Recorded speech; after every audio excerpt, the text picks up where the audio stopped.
Visualization is a gift to your heart and your soul. It's a gift, because if the idea is the seed, visualization is the it's the fertilizer.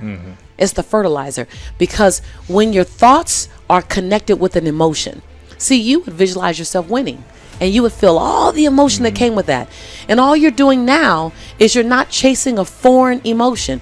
You know the feeling, and now you're just doing what's necessary to get back to that feeling in real time. Exactly. And so what a good friend of mine, Vishen, who the CEO of Mind Valley, who you know, I did a visualization with him. We were in Bali, and he said to me afterwards, "I never get emotional." He cried. He doesn't get emotional. Right. He's like Right. super, yeah. Well, he was like, "I cried. I got emotional." He goes, "I figured it out. It's visualization. A good visualization brings an emotion."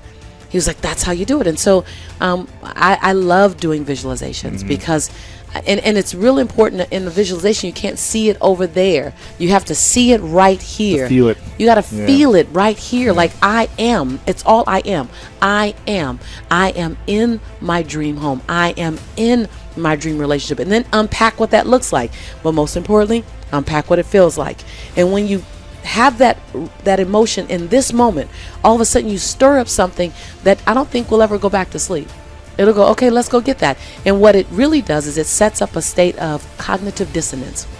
And cognitive dissonance is when you see something in your mind and you see yourself in a way that your behaviors are not currently leading to it. So your mind becomes disrupted and it goes, okay, can we get there? Right, because I'm not there right now. I'm not there right now, and that's not comfortable. Your mind wants to literally be congruent. What it thinks is what you're doing. What it thinks is what you're doing. And so when you set up a constant, and abundant thinkers like you and I, we do it unconsciously. We're constantly keeping ourselves in a state of cognitive dissonance, meaning, okay, what else? And I'm seeing Lisa over there, and I'm going, okay, let me go. While being grateful for my now. Yeah. It's not in that I'm going to be whole and complete when I get over there. I'm whole and complete now. I just know I'm supposed to be over there. So let me do what's necessary to get over there. And let me evict any behaviors or characteristics that are stopping me, and let me adopt any new ones that I need. Point 1, you got to be willing to do it afraid. See, you might be waiting for the fear to stop. Well, Lisa, I heard this so many times. Lisa, I'm afraid. What do? Do it anyway. Lisa, I'm afraid. I don't quite know if I should move. Move anyway. I don't know if I should leap. Leap afraid. And then gather your courage on the way down. And if you don't get it before you hit, you're just going to hit anyway. I'd rather die leaping than on the edge, figuring out how to get the courage to leap. Yes, yes? Yes, yes? So many times we're waiting. We're waiting. I'm waiting. I'm waiting to get something right. I see your hands going up. You guys know if it's your truth, you can raise your hand just like we did on day 0. You're just kind of waiting. You're waiting to get everything in order. You're waiting so that everything is in you, it's together. You're waiting to not be afraid. You're waiting to have the courage. You're waiting to have all the money. You're waiting to lose weight. See, if I waited to release my unwanted pounds before I got in front of you, Lisa Nichols would be the secret. Yes, yes? I thought, how about I just leap with my imperfection and then find my form of perfecting my imperfection while I'm soaring? How about I do that? How about you not wait to get it right? You figure out, how does it look doing it wrong? How does that look? Because your 80% of right is somebody else's 159% of what they needed. Yes, yes? And when you want to do it right, and you want to wait till you're not afraid, and you want to wait till you have it all together, oh, you made it about you again.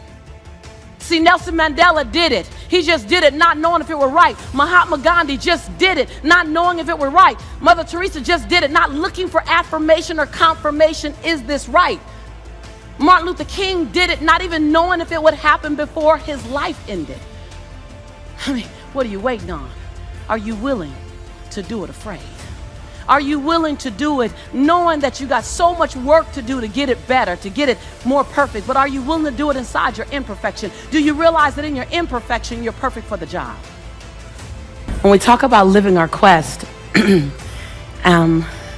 I think that living my quest, really, if I look at it on a daily basis, it's finding my own voice. It's finding your voice. It's finding the song that only you can sing, off key or not. It's finding your rhythm. It's discovering what it feels like to walk in your shoes today. It won't look like it looked 10 years ago. Living your quest is, what can I do with my life so that my life becomes infectious to someone else? Living my quest looks like, how do I make my fingerprint matter so big that it lives beyond my transition day? Living your quest is, how can I forgive the perceivingly unforgivable so I can love the absolute lovable? Living your quest is, how do I give myself 1,000 second chances, and every time I get to 999, press reset? Yeah. Living my quest is not some ambiguous, untouchable experience. Living my quest means going back and healing the little girl in me so that the woman can be free. It's going back and embracing the little boy in you so that the man can show up and give himself permission to cry when necessary. Living your quest is not something that you can't touch. It's not something that requires a stage or lights or cameras. Living your quest is being complete and content with who you are in the dark of the night, so who you are in the middle of the day is all right. Living your quest is as simple as it is complex. Living your quest is about giving yourself permission, say permission, on a daily basis to become the next best version of yourself.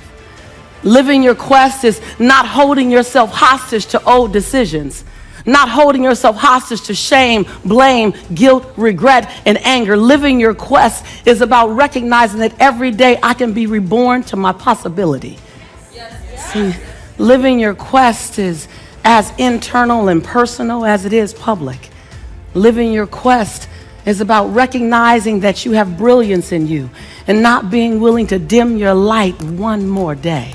Living your quest means not being afraid of the genius in you, even though you have doubt. Living your quest is recognizing that you get to sing your song off tune, that you can get to live in perfection while you master imperfection. I've long since learned 4 things.